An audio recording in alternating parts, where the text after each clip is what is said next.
क्या आपने कभी इस प्रकार का हिसाब लगाने की कोशिश की है कि यदि आज से लेकर लाइफ के अंत तक आपको पैसों की जरूरत होनी है तो कितने पैसे आपके पास होना चाहिए ताकि आप अपनी लाइफ को अच्छे से गुजार सके? मतलब आपकी पूरी लाइफ में आपका कितना खर्चा होने वाला है, या फिर हम उसे ऐसे भी कह सकते हैं कि यदि वो अमाउंट आज आपको गिनना हो या तय करना हो कि भाई कितना अमाउंट मेरे पास आज हो ताकि जीवन भर मुझे कभी भी कमाने की जरूरत ना पड़े, तो वो अमाउंट क्या होगा? देखिए, हर एक व्यक्ति दिन भर मेहनत करता है ताकि सुबह और शाम की रोटी उसको ठीक से मिल जाए। हर एक व्यक्ति साल भर मेहनत करता है ताकि साल में एक बार वो छुट्टी पर जा सके, लेकिन कई ऐसे लोग होते हैं जो कई सालों तक छुट्टी पर नहीं जाते हैं। या हम जीवन भर इसलिए कमाते हैं ताकि हमारा जीवन व्यवस्थित तरीके से गुजर सके। लेकिन क्या आपने कभी सोचने की कोशिश की है कि वो एक अमाउंट क्या होगा जिससे आपके जीवन भर की टेंशन खत्म हो जाएगी? तो आज के इस वीडियो में हम यही जानने वाले हैं। ये वीडियो बड़ा ही इंटरेस्टिंग होने वाला है, जिसमें हम पता लगाने वाले हैं कि यदि आज से लेकर आपको अपना काम धाम छोड़कर बैठना पड़े तो कितना अमाउंट मिनिमम एक मिडिल क्लास फैमिली वाली लाइफ जीने के लिए आपको चाहिए ही चाहिए। चलिए तो उसी का हिसाब लगाने की शुरुआत करते हैं, लेकिन उससे पहले मुझे आपसे कमेंट बॉक्स में कमेंट चाहिए अभी इसी वक्त कि आपको क्या लगता है कि कितना पैसा चाहिए, मतलब कितने लाख चाहिए, कितने करोड़ चाहिए। आप मुझे कमेंट बॉक्स में कमेंट करके बताइएगा कि आप और 4 लोगों की फैमिली का हम हिसाब किताब लगा रहे हैं कि आप और आपके साथ 3-4 लोग और हैं, उनके साथ आपको जीना है तो कितना पैसा आपको चाहिए। अभी आपका समय शुरू होता है। अभी कमेंट बॉक्स में कमेंट करके बताइए कि कितना पैसा चाहिए। उसके बाद हम हिसाब लगाएंगे और फिर उसको मैच कीजिएगा कि वो हिसाब किताब मैच हो रहा है या नहीं हो रहा है। अब देखिए, मैं आपको बेसिकली पूरा खाचा समझा देता हूं कि किस प्रकार के लाइफ के खर्चे होते हैं, मतलब किस प्रकार से लाइफ के खर्चे होते हैं।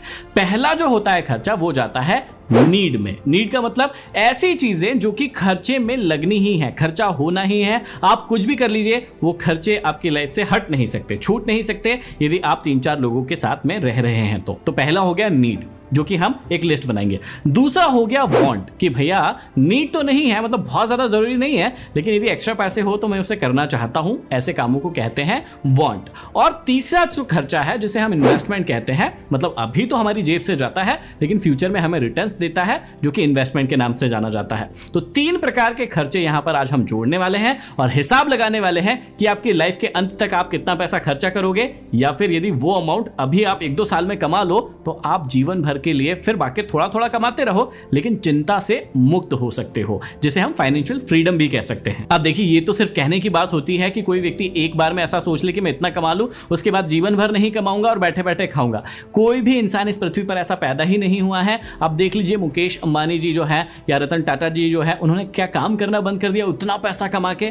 बिल्कुल भी नहीं। जब व्यक्ति आगे बढ़ता है तो उसकी इच्छाएं, उसकी जरूरतें बहुत ज्यादा बढ़ती जाती है और रिस्पॉन्सिबिलिटी भी उतनी ज्यादा बढ़ जाती है। तो व्यक्ति कभी भी काम बंद नहीं करता है, लेकिन हम सोच कर देखते हैं कि कितना अमाउंट एक मेंटल फ्री लाइफ जीने के लिए जरूरी होता है। तो सबसे पहले हम लिस्ट बना लेते हैं अपनी नीड्स की, और आप मुझे बताइएगा यदि कोई नीड छूट जाए तो। नीड का मतलब फिर से समझ लेते हैं। नीड उन चीजों को कहते हैं जो कंपलसरी होती है, आप चाहे या ना चाहे वो खर्चा तो होगा ही हर महीने। तो देखिए, पहला खर्चा जो हमने यहां पर आपके लिए लिखा है वो है किराने का खर्चा। मतलब आपको सबसे पहले तो खाने की ही जरूरत पड़ेगी, क्योंकि उसी के लिए हम लोग जी रहे हैं, ऐसा कुछ लोगों का मानना है। तो खाने में लगभग हमने यहां पर एक मिडिल क्लास फैमिली के लिए जो खर्चा निकाला है वो है लगभग 5,000 रुपए। आप देख लीजिएगा कि अपने घर का खर्चा क्या होता है, 3 से 4,000 रुपए आता है। हमने थोड़ा बढ़ाकर लिखा है कि 5,000 रुपए में एक महीने का एक मिडिल क्लास व्यक्ति का जो खर्चा हो वो पूरा हो सकता है, उससे ज्यादा नहीं करेगा वो। तो सबसे पहले किराना, जो कि नीड है कंपलसरी। दूसरा जो खर्चा है वो है बिजली का बिल। अब हर व्यक्ति के घर अलग अलग बिल आता होगा, लेकिन यहां पर भी हमने मिडिल क्लास के हिसाब से थोड़ा सा बढ़ाकर लिख लिया, जिसमें एसी यूज नहीं हो रहा है। तो लगभग 1,000 रुपए का जो है हर महीने बिल आता ही है। कभी 700-800 का भी आ जाता है, तो कभी 1200-1300 का भी आ सकता है। यहां पर हमने फिर से वही बात कर रहे हैं कि एवरेज प्राइस लिखा है। इसके बाद जो अगला खर्चा हमको लगता है वो है मोबाइल रिचार्ज, टीवी के रिचार्ज या अलग अलग प्रकार के रिचार्ज। अभी जियो आ गया है, 500-600 रुपए में 3 महीना चल जाता है। तो हम यहां पर 1,000 रुपए महीना सभी का रिचार्ज लिख रहे हैं, चाहे वो आपके मोबाइल का हो, चाहे आपकी वाइफ या फिर आपके पेरेंट्स के मोबाइल का हो, या फिर डिश टीवी या किसी भी प्रकार का रिचार्ज हो। तो उसमें हमने 1,000 रुपए जोड़ लिए हैं हर प्रकार के रिचार्ज के लिए। ये कंपलसरी खर्चे हैं। अब देखिए, गैस तो लाना ही पड़ेगा यदि खाना बनाना है तो, और गैस की टंकी भी लगभग 1,000 से 1,200 रुपए की आती है। तो हमने एवरेज प्राइस जो है, क्योंकि किसी की टंकी 1 महीने भी चलती है, किसी की 1.5 महीने, तो किसी की 2 महीने, लेकिन हमने हर महीने टंकी का खर्चा 1000 रुपए यहाँ पर जोड़ लिया है जो कि कंपलसरी है। इसके बाद भैया सब्जी तो खाना ही पड़ेगा, तो हर महीने यदि आप 50 रुपए की सब्जी भी खाते हैं तो महीने भर में आप लगभग 1500 रुपए की सब्जी खा लेंगे। ये खर्चा पूरा परमानेंट है। दूध भी तो पीना है, हर महीने 50 से 60 रुपए लीटर का दूध आप पिएंगे तो 1 लीटर दूध 4 लोगों की फैमिली में बढ़िया पर्याप्त होता है। तो अब वो 6 या 18 मतलब 1800 रुपए जो है वो दूध के खर्चे के हो गए। अब यदि बच्चे हैं तो अच्छी स्कूल में भी पढ़ेंगे, और अच्छी स्कूल में पढ़ेंगे तो लगभग 2000 रुपए, 1500 से 2000 रुपए महीने की फीस का खर्चा आएगा ही। ये कंपलसरी है, आप इससे बच नहीं सकते। तो वो भी खर्चा हमने जोड़ लिया यहाँ पर, और वो हो गया 2000 रुपए महीना। इसके बाद हमने हेल्थ का भी खर्चा जोड़ लिया है कि कोई बीमार पड़ता है साल भर में तो उसको हमने इंश्योरेंस में कवर कर लिया है। तो 4 लोगों का जो एक नॉर्मल इंश्योरेंस है वो 10 से 12 हजार में कंप्लीट हो जाता है। इसलिए हमने हर महीने 1000 रुपए आपकी हेल्थ के लिए भी निकाल दिए हैं कि फैमिली में किसी को भी कुछ होता है तो उस इंश्योरेंस से कवर हो जाएगा, आपका एक्स्ट्रा पैसा कुछ भी नहीं लगेगा। इसके बाद हमने पेट्रोल का खर्चा होता ही है। फैमिली में आप कहीं भी आते हैं जाते हैं तो लगभग हमने हर दिन का 100 रुपए का पेट्रोल माना है, और महीने में लगभग 3000 रुपए का आपका पेट्रोल मान लिया है। अब इतने मुझे लगता है कि बेसिक नीड वाले खर्चे हैं ही, ये तो होंगे ही चाहे आप कुछ भी कर लीजिए। अब देखिए यहाँ पर लिस्ट बन चुकी है, और आप मुझे कमेंट बॉक्स में कमेंट करके बता सकते हैं यदि नीड में जो कंपलसरी खर्चा है जो होता ही है तो उसको आप मुझे जरूर बता दीजिएगा ताकि हम अपनी लिस्ट में अगली बार के लिए उसे भी ऐड कर ले। अब देखिए ये तो सारे हो गए नीड वाले खर्चे, जिसका टोटल जो है यदि हम जोड़े तो आ रहा है 17,200 रुपए। मतलब 17,200 रुपए आपको अपनी नीड में खर्चा करना ही है, और ये हमने थोड़ा सा बढ़ाकर ही लिखा है, इसलिए किसी का कम भी हो सकता है, किसी का इससे ज्यादा भी हो सकता है, हम एवरेज मान रहे हैं। अब हम आते हैं वांट्स में कि भैया अभी बेसिक खर्चे तो पूरे हो गए लेकिन मैं कमा क्यों रहा हूं। तो हम कमाते हैं ताकि अच्छे कपड़े पहन सके। तो देखिए यहाँ पर हमने कपड़ों का भी यहाँ पर खर्चा लिख लिया है कि लगभग आप हर महीने तो खर्चा नहीं करते हैं कपड़ों पर, लेकिन लगभग 12 महीने में आप 20 से 25 हजार के कपड़े तो खरीद ही लेंगे ना सबके लिए। तो आपका यहाँ पर हर महीने 2000 रुपए का खर्चा हो सकता है यदि आप साल में 20 से 25 हजार रुपए खर्च करते हैं। तो एक महीने में हम 2000 रुपए अपनी वांट्स में दे रहे हैं कपड़ों के लिए। इसके बाद आप घूमने भी तो जाएंगे, तो घूमने जाएंगे तो क्या करेंगे भैया, कहीं भी घूमने जाएंगे, साल में एक ही बार घूमने गए फैमिली में तो लगभग 40 से 50 हजार रुपए आपका आराम से लग जाएगा। तो यहां पर हमने क्या किया कि 5000 रुपए महीने का आपको घूमने का भी दे दिया इसी में। तो ये लगभग 60,000 रुपए का अलग से खर्चा हो गया जो कि आपकी वांट्स में आ गया। मतलब नीड नहीं है लेकिन हाँ भैया घूमने तो जाना ही है ना, इसी के लिए तो हम कमा रहे हैं। इसके अलावा एक और खर्चा होता है कि भैया आपको अच्छे अच्छे मोबाइल भी चाहिए या फिर कोई और भी गैजेट चाहिए जो कि नॉर्मली उसका भी प्राइस जोड़ता है। तो हमने यहाँ पर जो एक्स्ट्रा बचे हैं 3800 रुपए लगभग हमने हर महीने की, हर महीने भी आप मोबाइल या ऐसी किसी चीज पर खर्च कर रहे हैं तो 3800 रुपए महीने का उसमें भी खर्च जोड़ लिया है। तो ये भी 50 के 1000 रुपए के करीब आ जाएगा आपका साल भर का खर्चा। तो ये सारी की सारी चीजें हमने जोड़ ली है वांट्स में, और इसका मोटा मोटा खर्चा आ गया है 10,800 रुपए। अब इन्वेस्टमेंट वाले पार्ट जो कि तीसरा पार्ट होता है खर्चों का ही, उसमें हम हर महीने आपकी SIP में डाल रहे हैं 2000 रुपए। अभी देखिए ये इन्वेस्टमेंट जो है वो सेविंग में जाएगा, मतलब ये खर्चा नहीं कहलाता है, लेकिन क्योंकि अभी आपकी जेब से जा ही रहा है तो हम इसे खर्चे के रूप में ही ले रहे हैं। बाद में एक सीक्रेट है जो कि आपको रिवील होगा और बड़ा ही मजा आने वाला है। तो इसका खर्चा 2000 रुपए हो गया। अब जब आप टोटल राशि को जोड़ते हैं तो आपके सामने 17,200 प्लस 10,800 और प्लस 2000, मतलब जब इन तीनों को जोड़ेंगे नीड को, वांट को और इन्वेस्टमेंट को, तो आपके पास आ रहा है 30,000 रुपए महीने का खर्चा।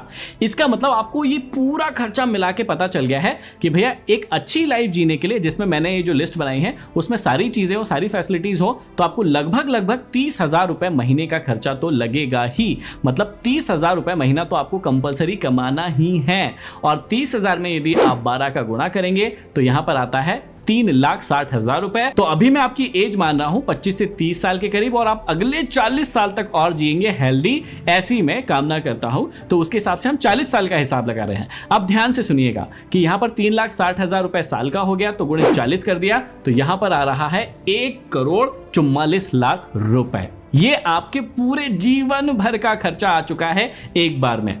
देखिए अब कई लोग सरप्राइज हो रहे होंगे, कई लोग सोच रहे होंगे कि हमने तो 5 करोड़ लिखा था, हमने तो 10 करोड़ लिखा था, हमने तो 50 करोड़ लिखा था। लेकिन एक मिडिल क्लास की नॉर्मल जो लाइफ होती है, जो हर व्यक्ति जीता ही है, अभी भी आप वही लाइफ जी रहे हैं, उसको जीने के लिए मात्र आपको चाहिए 1,44,00,000 रुपए। इसमें 6 लाख और मिला लीजिए तो हम कह सकते हैं मोटा माटी कि 1.5 करोड़ रुपए में आप अपनी पूरी लाइफ अपनी फैमिली के साथ अच्छे से जी सकते हैं। अभी हमने इसमें इन्फ्लेशन मतलब महंगाई को ऐड नहीं किया है, एक नॉर्मल सी बातें हम कर रहे हैं। अब देखिए आपको कितनी आसानी से पता चल गया कि भैया आपको बहुत बड़े अमाउंट को कमाने की जरूरत नहीं है। यदि आप लग के मेहनत करते हैं तो आपको 1.5 से 2 करोड़ रुपए कमाना है अपने मेंटल लेवल को फ्री करने के लिए। और आपको इसके लिए टारगेट बनाना चाहिए कि 1 से 2 साल या 3 साल में आप इस 2 करोड़ के टारगेट को अचीव कर लेंगे। और उसके बाद आप छोटा छोटा अमाउंट भी कमाते रहेंगे ना, तो आपके मेंटल लेवल के ऊपर प्रेशर नहीं रहेगा कि आपको इतना पैसा तो कमाना ही पड़ेगा, नहीं तो आप अच्छी लाइफ कैसे जिएंगे। इस बात को सिंपल कर देता हूं। अब देखिए यहां पर एक पार्ट था जिसमें इन्वेस्टमेंट में 2000 रुपए लिखा हुआ था।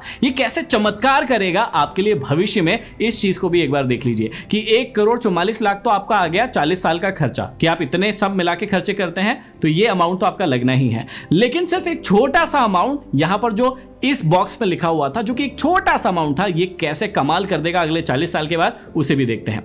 यदि ये 2000 रुपए आप SIP में डालते हैं और हम मानते हैं कि आपने 40 साल के लिए लगातार हर महीने 2000 रुपए डाला होगा और आपको लगभग 15% का, क्योंकि लॉन्ग टर्म का विजन है तो लगभग 15% का रिटर्न हर साल मिलेगा, ऐसा एवरेज हम लगा रहे हैं। तो यहां पर देखिए कितनी कमाल की और जादुई चीज होती है। यहां पर आपके 40 साल के बाद जो अमाउंट निकल के आ रहा है वो है 6,28,00,000 के करीब। इसका मतलब क्या हुआ कि यदि आपने 1,44,00,000 रुपए खर्च किया 40 साल में, तो ये 2000 रुपए जो आप इन्वेस्ट कर रहे थे ये अगले 40 साल में बन जाएंगे 6,28,00,000 रुपए। अब देखिए फिर से बता रहा हूं मैं कि मैंने इन्फ्लेशन ऐड नहीं किया है, लेकिन यही 1.5 करोड़ जो है वो अगले साल में उसकी वैल्यू लगभग 6-7 करोड़ के करीब ही हो जाएगी। लेकिन मैं ये समझाना चाहता हूं कि जितना आपने खर्चा किया है वो पूरा का पूरा खर्चा निकलकर आपके पास वापस आ जाएगा सूद समेत, जो कि होगा 6,28,00,000 रुपए। अब देखिए कई लोग सोचेंगे कि अरे ये थोड़ा सा अनप्रैक्टिकल लग रहा है, ऐसा तो नहीं होता है। लेकिन मैं कह रहा हूं यदि आपने इसको फॉलो किया और इस प्रकार से आज से अपनी लाइफ को अच्छे से जीना शुरू किया, व्यवस्थित तरीके से जीना शुरू किया, मैनेजमेंट और प्लानिंग के साथ जीना शुरू किया, तो जितना भी आप आज खर्चा कर रहे हैं वो पूरा का पूरा खर्चा भविष्य में आप वापस निकाल सकते हैं एक समय के बाद, और आप एक हेल्दी और अच्छी लाइफ जी सकते हैं। थोड़ा सुनने में अनप्रैक्टिकल लग रहा होगा, लेकिन जब आप हर महीने हर साल इसी प्रकार से व्यवस्थित तरीके से मैनेजमेंट के साथ लिखकर अपनी लाइफ को जीते हैं तो बहुत अच्छा रिजल्ट पाते हैं। और कहां एक्स्ट्रा खर्चे हो रहे हैं, कहां कुछ गड़बड़ी हो रही है, वो भी आपको पता चल जाता है। अब किसी व्यक्ति को इससे भी ज्यादा लग्जरी लाइफ चाहिए तो कुछ नहीं करना है, इसी का दुगना करना है। मतलब 1.5 करोड़ के करीब आपको लग रहा था एक अच्छी मिडिल क्लास फैमिली को जीने के लिए, मिडिल क्लास वाली लाइफ को जीने के लिए, तो अब आपको इसका दुगना कर देना है, कुछ नहीं करना है। मतलब 3 करोड़ रुपए यदि आप कमा लेते हैं आज इसी वक्त या फिर 1-2 साल के अंदर, तो आप सुपर लग्जरी लाइफ भी जी सकते हैं, अच्छी लाइफ जी सकते हैं, जैसे कि बहुत सारे लोगों के जीने का ड्रीम होता है। यदि आपको उससे भी बहुत ज्यादा लग्जरी लाइफ जीना है तो आप उसका भी दुगना कर दीजिए, 3 करोड़ का 6 करोड़ कर दीजिए। मतलब कुल मिला के मैं क्या कहना चाहता हूं कि 10 करोड़ से ज्यादा आपको अपनी लाइफ को अच्छे से जीने के लिए जरूरी नहीं है। हाँ, आप दिखावे के लिए जीना चाहते हैं, दिखावे के लिए खर्चा करना चाहते हैं, तो फिर तो 100 करोड़ रुपए भी कम पड़ जाएगा। लेकिन मैं ये समझाना चाहता हूं कि 100 करोड़ का आपको कोई जरूरत नहीं है। सिर्फ 10 करोड़ रुपए का यदि आप एक एम लगाते हैं तो आप एक बहुत अच्छी और लग्जरी लाइफ को जी सकते हैं। लेकिन एक नॉर्मल लाइफ की शुरुआत होती है 1.5 करोड़ रुपए से, जो कि हमने आपके सामने लाकर दिखाया। कैसा लगा ये वीडियो? एक इंटरेस्टिंग फैक्ट आपके सामने आया तो मुझे जरूर बताइएगा कमेंट बॉक्स में कमेंट करके कि क्या आपने अपनी लाइफ के बारे में पहले ऐसा कभी सोचा है कि मुझे कितने पैसे लगेंगे पूरी लाइफ को जीने के लिए? नहीं सोचा था ना, और आज आपको पता भी चल गया। तो इस वीडियो को लाइक जरूर करना, शेयर जरूर करना और कमेंट बॉक्स में कमेंट करके बताना कि आपने कितने रुपए सोचे थे। अगले वीडियो में फिर मिलते हैं किसी नए टॉपिक के साथ, तब तक के लिए धन्यवाद।